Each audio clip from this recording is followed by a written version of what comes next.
Tara, himayin natin itong isang napaka-interesting na source article ngayon. Tatalakayin natin dito kung paano ba nagagamit yung tinatawag nating kredibilidad ng isang institusyon bilang isang literal na panangga sa politika. Specifically, pag-uusapan natin yung nangyari noong 2026 impeachment hearings. Itong article natin, nag-dive deep talaga siya doon sa mga pahayag na, sa unang tingin, parang sobrang obhetibo at inosente, pero may nakatago palang matinding kulay politika. Sigurado ako, mapapaisip kayo kung paano natin i-connect the dots gamit ang mga ebidensyang ilalatag natin.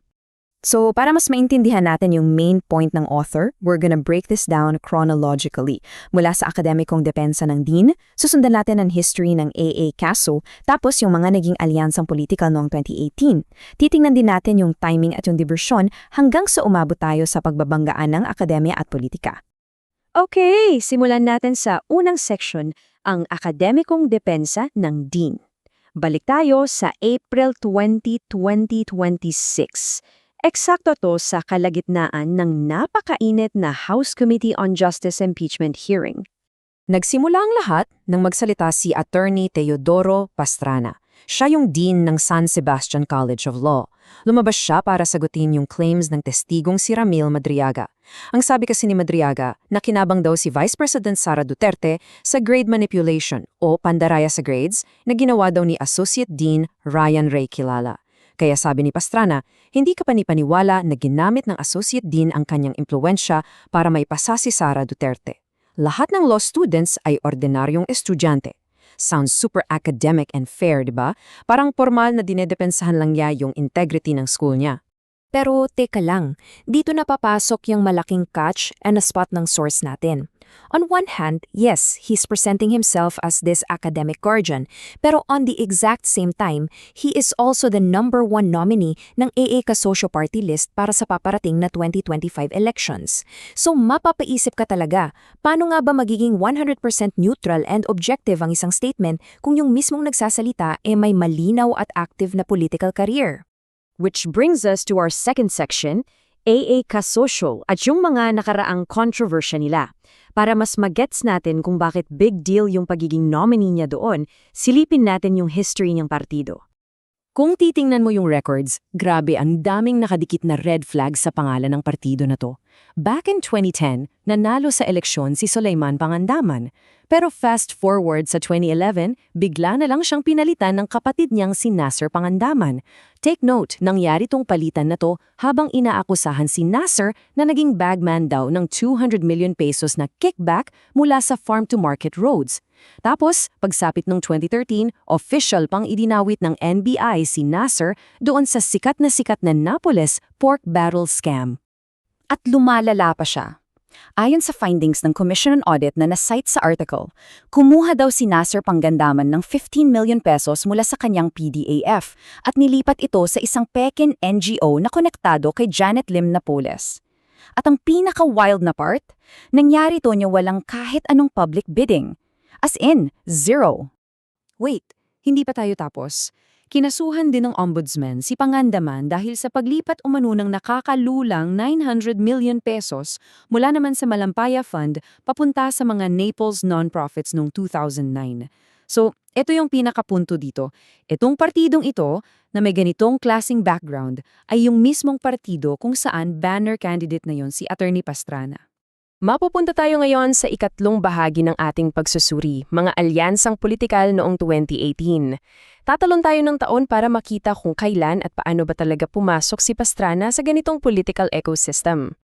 Picture this, October 2018 during the COMELEC filing, nakatayo si Pastrana mismo sa tabi ng kilalang pro-Duterte amplifier na si Muka Uson, co-nominee sila. Ngayon, nung na-bring up yung tungkol sa madilim na past ng party pagdating sa pork barrel scam, sabi lang ni Pastrana, naggulat daw siya at tinawag niyang slanted o bias yung mga balitang yon.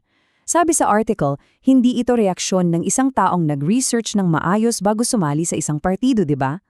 Tapos nung na-press pa sila lalo about accountability, kinuha ni Muka Uson yung mikropono. Sabi niya, lahat naman tainted, yung iba nga dyan komunista, mga terrorist sympathizers. Kaya po ako nandito para bulabugin ang Kongreso. Boom!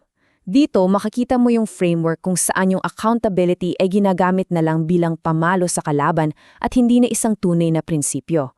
At ang mapapansin mo, hindi man lang nag-step back o dumistansya si Pastrana sa sinabing yun.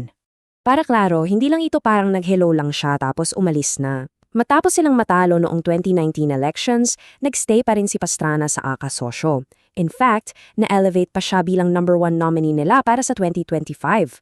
This means we're looking at a very active primary political candidacy. Hindi to sideline lang.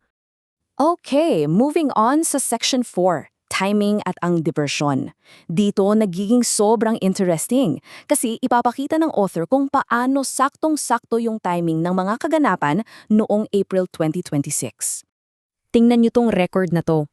Noong April 19, 2026, take note, exactly isang araw bago mag-release ng statement si Pastrana, inilabas ng kampo ni Madriaga na si Dean Pastrana ay miyembro daw ng ISIP Pilipinas o Inday Sara is my president. Ito po yung mismong National Campaign Network na kumilos noong 2022 vice presidential run ni VP Sara Duterte. Kapag tiningnan mo yung timeline, everything perfectly aligns doon sa theory ng article natin. Parang puzzle na nabuo. April 14, tumastigo si Madriaga. Kinabukasan, April 15, sumagot si VP Sara at may paalala rin yung Makabayan Bloc. Then, April 19, sumabog yung issue about sa IC Pilipinas connection ni Pastrana. And then, parang magic, the very next day, April 20, ilalabas ni Pastrana yung kanyang akademikong pahayag na nagbigay agad ng institutional cover. Grabe yung timing, di ba? At dito tayo dinadala ng ating panglimang bahagi, akademikong kasuutan, politikal na uniforme. Dito na natin pagtatagpi-tagpiin lahat para makita kung paano ba talaga gumagana tong tinatawag nilang estratehiya ng diversyon. Binalikan ng source natin tong statement ng Makabayan Bloc. Sabi ng Reptinio Elago at ko, hindi kami interesado sa academic records or law school transcripts. Ang hinihingi namin at ng sambayan ng Pilipino ay malinaw na sagot kung paano ginamit ang P612.5 million na confidential funds. Basically, nire-remind nila tayong lahat na, hindi school records ang totoong issue dito.